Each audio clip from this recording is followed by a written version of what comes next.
Hello guys, हम पढ़ने वाले हैं कक्षा 10वीं विज्ञान में ऑब्जेक्टिव टाइप के क्वेश्चन। तो हम जानेंगे सही विकल्प, सही जोड़ी और एक शब्द में उत्तर दीजिए। कौन सा? अध्याय 1 का रासायनिक अभिक्रियाएं एवं समीकरण का। तो आइए जानते हैं हम हमारा सही विकल्प का पहला प्रश्न क्या है। हमारा पहला प्रश्न कहता है कि कौन सी गैस उत्सर्जित होगी जब धातुएं जल के साथ अभिक्रिया करेंगी। तो याद रखना, जब गैस उत्सर्जित होगी तब धातुएं जब क्रिया करती हैं तो हाइड्रोजन गैस उत्पन्न होती है। दूसरा प्रश्न कहता है कि इलेक्ट्रॉन के स्थानांतरण से बने यौगिक क्या कहलाते हैं। तो याद रखिए, इलेक्ट्रॉनों का जब स्थानांतरण होता है तो वैद्युत संयोजी यौगिक बनते हैं। अगला है हमारा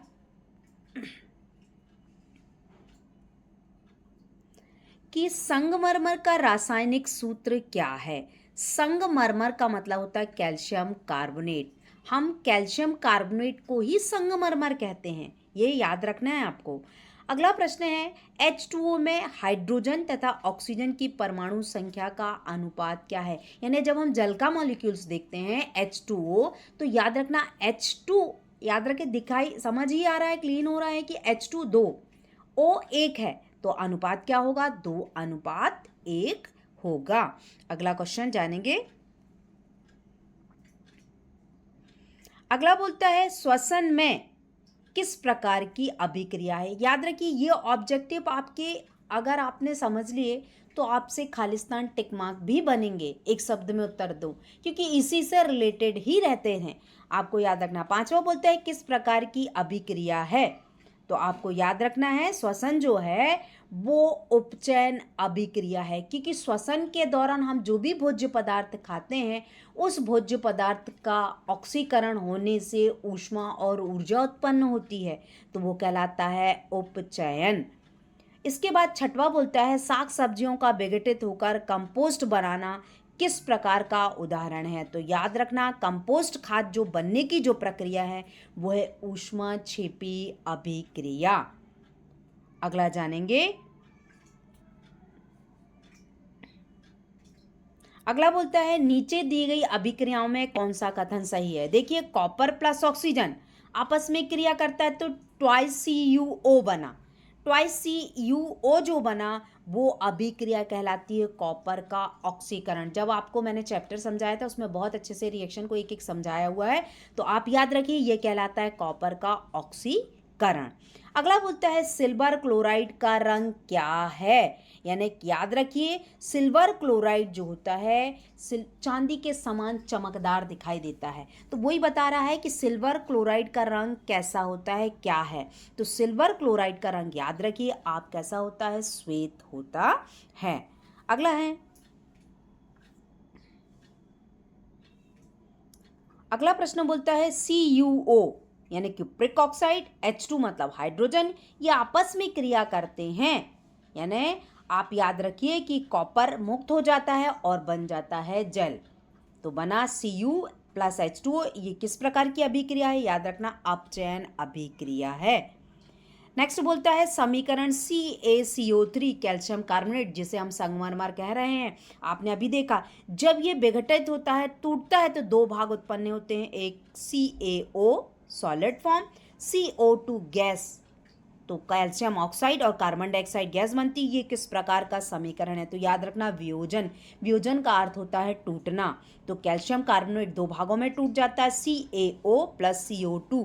तो ये किस प्रकार का समीकरण कहलाता है? तो आपको याद रखना है ये कहलाता है वियोजन समीकरण, आपको याद रखना है।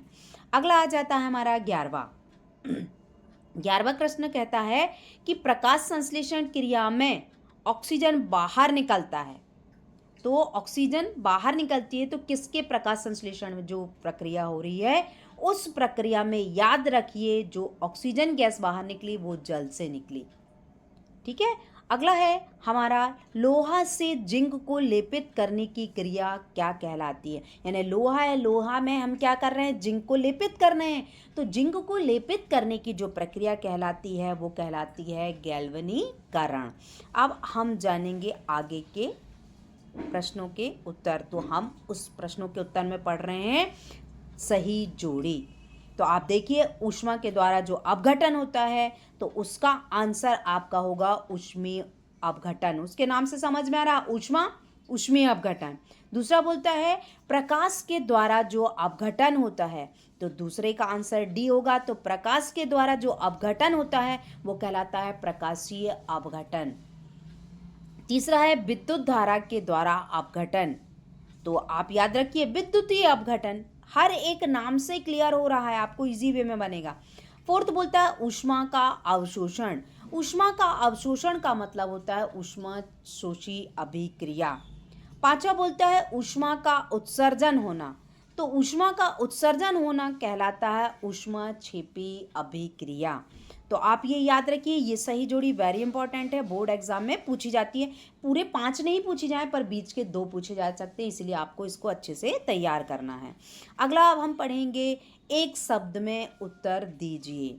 तो एक शब्द में उत्तर दीजिए। तो पहला प्रश्न है, जब किसी यौगिक में ऑक्सीजन संयुक्त होती है तब यह अभिक्रिया क्या कहलाती है? तो आप याद रखिए यह अभिक्रिया कहलाती है उपचयन अभिक्रिया। नीचे आंसर दिए हुए हैं। दूसरा है, जब किसी यौगिक में ऑक्सीजन की क्षति होती है तो यह अभिक्रिया क्या कहलाती है? तो आपको याद रखना है ये कहलाती है अपचयन अभिक्रिया। याद रखना उपचयन और अपचयन डिफरेंस रखना, आ और ऊ है, क्योंकि बच्चे बहुत कंफ्यूजन होते हैं, गलत कराते हैं। थर्ड बोलता है दो विलयनों को मिलाने पर एक अभिलेख पदार्थ बनता है, उस अभिक्रिया को क्या कहेंगे? तो याद रखना उस अभिक्रिया को कहेंगे अवक्षेपण अभिक्रिया। अगला है हमारा लोहे पर जंग लगना किस प्रकार की अभिक्रिया है? तो लोहे पर जंग लगना जो अभिक्रिया है वो संक्षारण अभिक्रिया है। संचरण या संक्षारण एक ही होता है, तो आपको याद रखना है कि यह अभिक्रिया संचरण अभिक्रिया है। तो इस प्रकार हमने कितने 4 आपके एक शब्द के उत्तर जाने। अगले वीडियोस में हम फिर मिलते हैं सेकंड चैप्टर के साथ। Thank you for watching my videos.